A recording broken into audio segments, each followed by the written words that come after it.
নমস্কার বন্ধুরা, অপর্ণার রান্নাঘরের আরও একটি পর্বে আপনাদের সবাইকে স্বাগত। কেমন আছেন বন্ধুরা? আশা করি ভালো আছেন। আজ চলে এসেছি সাম্বার বড়া বা মেদু বড়ার রেসিপি নিয়ে। এই গরমের সময় কিন্তু সাম্বার বড়া বা মেদু বড়া খেতে ভীষণ ভালো লাগে। প্রথমে আমি সাম্বার ডালটা বানিয়ে নেব। নিয়েছি মেজারমেন্ট কাপের 1 কাপ অড়হর ডাল। ভালোভাবে ধুয়ে আমি একটা প্রেসার কুকারের মধ্যে দিয়ে দিচ্ছি। ঝটপট আমি সাম্বার ডাল বানিয়ে নিই। কীভাবে বানাই চলুন দেখে নিই। ডালের মধ্যে দিয়ে দিলাম মেজারমেন্ট কাপের 1 কাপ গরম জল, আর দিয়ে দিলাম 1/2 টেবিল স্পুন নুন, দিয়ে দেব 2টো কাঁচা লঙ্কা, আর দিয়ে দেব একটা মিডিয়াম সাইজের ছোট করে কেটে নেওয়া টমেটোটার কিন্তু বীজটা ছাড়িয়ে নিয়েছি। আমি কিন্তু তেঁতুল দিয়ে সাম্বার ডাল বানাই না, টমেটো দিয়ে বানাই, কারণ আমরা এত বেশি টক কিন্তু খেতে পারি না। ডালটা কিন্তু সেদ্ধ হয়ে গিয়েছে।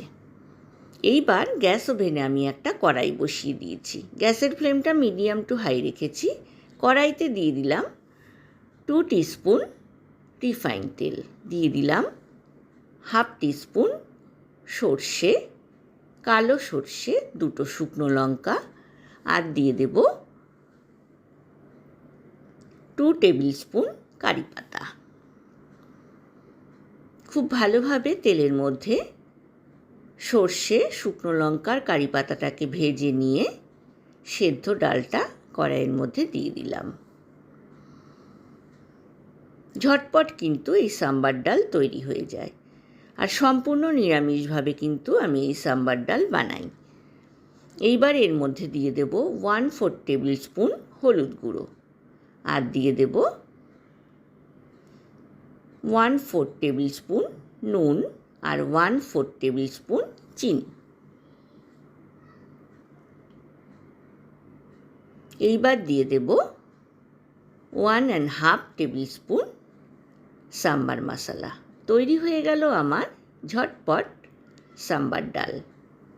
আপনারা বানিয়ে দেখবেন কতটা সুন্দর এটা খেতে হয়।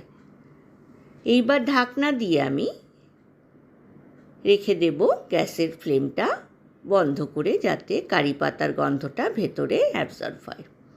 এইবার আমি একটা বাটির মধ্যে সাম্বার ডালটা ঢেলে একপাশে সরিয়ে রাখছি। মেদু বড়া বা সাম্বার বড়া বানানোর জন্য মেজারমেন্ট কাপের 1 কাপ বিউলির ডাল বা কলাই ডালকে ভালোভাবে ধুয়ে আমি 2 থেকে 3 ঘন্টা গরম জলে ভিজিয়ে রেখেছিলাম। তারপর জল থেকে ছেঁকে একটা ছাঁকনির মধ্যে রেখে দিয়েছিলাম, যাতে এক্সট্রা জলটা ঝরে যায়। এইবার একটা বড় কন্টেনারের মধ্যে নিয়ে নিলাম কলাইয়ের ডালটা, দিয়ে দিলাম কিছুটা কাঁচা লঙ্কা কুচি, কিছুটা কারি পাতা কুচি, কিছুটা আদা কুচি, আর দিয়ে দিয়েছি 1/2 টেবিল স্পুন গোটা জিরে। মিহি করে ডালটাকে বেটে নিয়েছি, তবে ডালটা কিন্তু বাটার সময় আমি 2 টেবিল স্পুন করে 3 বার জল ব্যবহার করেছি, তা না হলে কিন্তু মিক্সিং জারটা ঘুরবে না। বন্ধুরা যারা প্রথম থেকে আমার সঙ্গে আছেন তাদেরকে অনেক ধন্যবাদ, আর যেসব বন্ধুরা প্রথম আমার চ্যানেলে ভিজিট করছেন তাদেরকে আমার চ্যানেলে স্বাগত জানাই। বেটে নেওয়া ডালটা আমি বড় বাটির মধ্যে ঢেলে নিলাম। এইবার দিয়ে দিলাম এর মধ্যে 1/2 টিস্পুন নুন, দিয়ে দিলাম 1/2 টিস্পুন গোটা জিরে, 1 টিস্পুন গোলমরিচের গুঁড়ো, আর দিয়ে দিলাম 2 টেবিল স্পুন ধনেপাতা কুচি। খুব ভালোভাবে হাত দিয়ে ডালটাকে ভালোভাবে ফেটিয়ে নিচ্ছি। অত্যন্ত সুস্বাদু কিন্তু খেতে হয় এই সাম্বার বড়া বা মেদু বড়া। ডালটা আমার ফেটানো হয়ে গিয়েছে। এর মধ্যে এবার অ্যাড করলাম 2 টেবিল স্পুন চালের গুঁড়ো। প্রথমে স্পুন দিয়ে আমি ডাল বাটার সাথে চালের গুঁড়োটাকে মিক্স করে নিচ্ছি। বন্ধুরা, রেসিপিটা ভালো লাগলে লাইক, কমেন্ট, শেয়ার করতে কিন্তু ভুলবেন না। পাশে থাকা বেল আইকনটা প্রেস করবেন, তাহলে আমার নতুন নতুন রান্নার নোটিফিকেশান বা আপডেট কিন্তু আপনার কাছেই প্রথম পৌঁছবে। এইবার হাত দিয়ে আমি আবারও ডালটাকে ফেটিয়ে নিচ্ছি। ডালটা ভালোভাবে ফেটানো হয়েছে কি না সেটা দেখার জন্য আমি ছোট বাটিতে 1 বাটি জল নিয়ে তার মধ্যে অল্প একটু ডাল বাটা দিয়ে দিলাম। দেখুন, ডাল বাটাটা কিন্তু ওপরে উঠে এলো, তার মানে ফেটানোটা কিন্তু পারফেক্ট হয়েছে।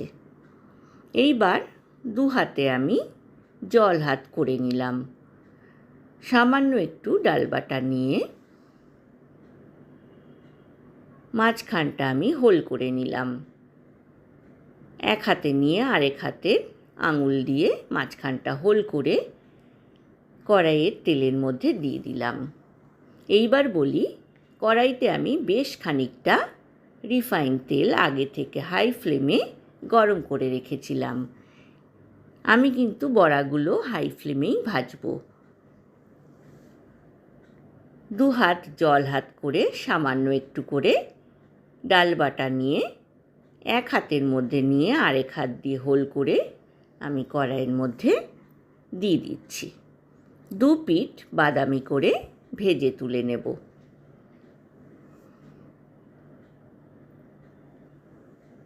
এক কাপ ডালে কিন্তু মোট 10টা সাম্বার বড়া বা মেদু বড়া তৈরি হবে। দেখুন, এভাবে কিন্তু আমি বাদামি রং যখন ধরবে তখন আমি তেল থেকে ছেঁকে একটা টিস্যু পেপারের মধ্যে বড়াগুলোকে রেখে দেব। ফার্স্ট শিফট আমার মেদু বড়া বা সাম্বার বড়া ভাজা কিন্তু হয়ে গেল। সেকেন্ড শিফট আমি বড়া গরম তেলের মধ্যে দিয়ে দিচ্ছি। যথারীতি 2 হাত জল হাত করে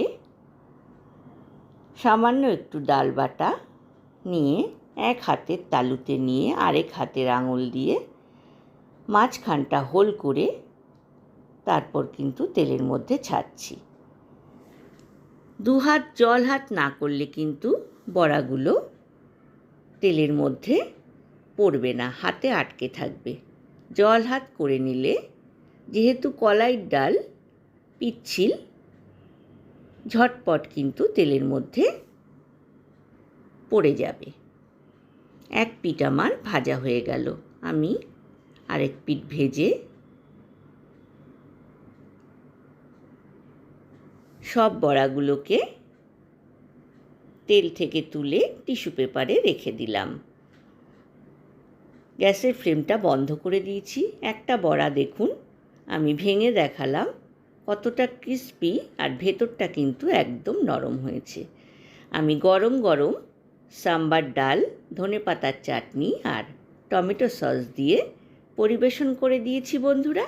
আজ এ পর্যন্তই বন্ধুরা, দেখা হবে আবার নতুন রেসিপি নিয়ে। ভালো থাকবেন, সুস্থ থাকবেন, ধন্যবাদ।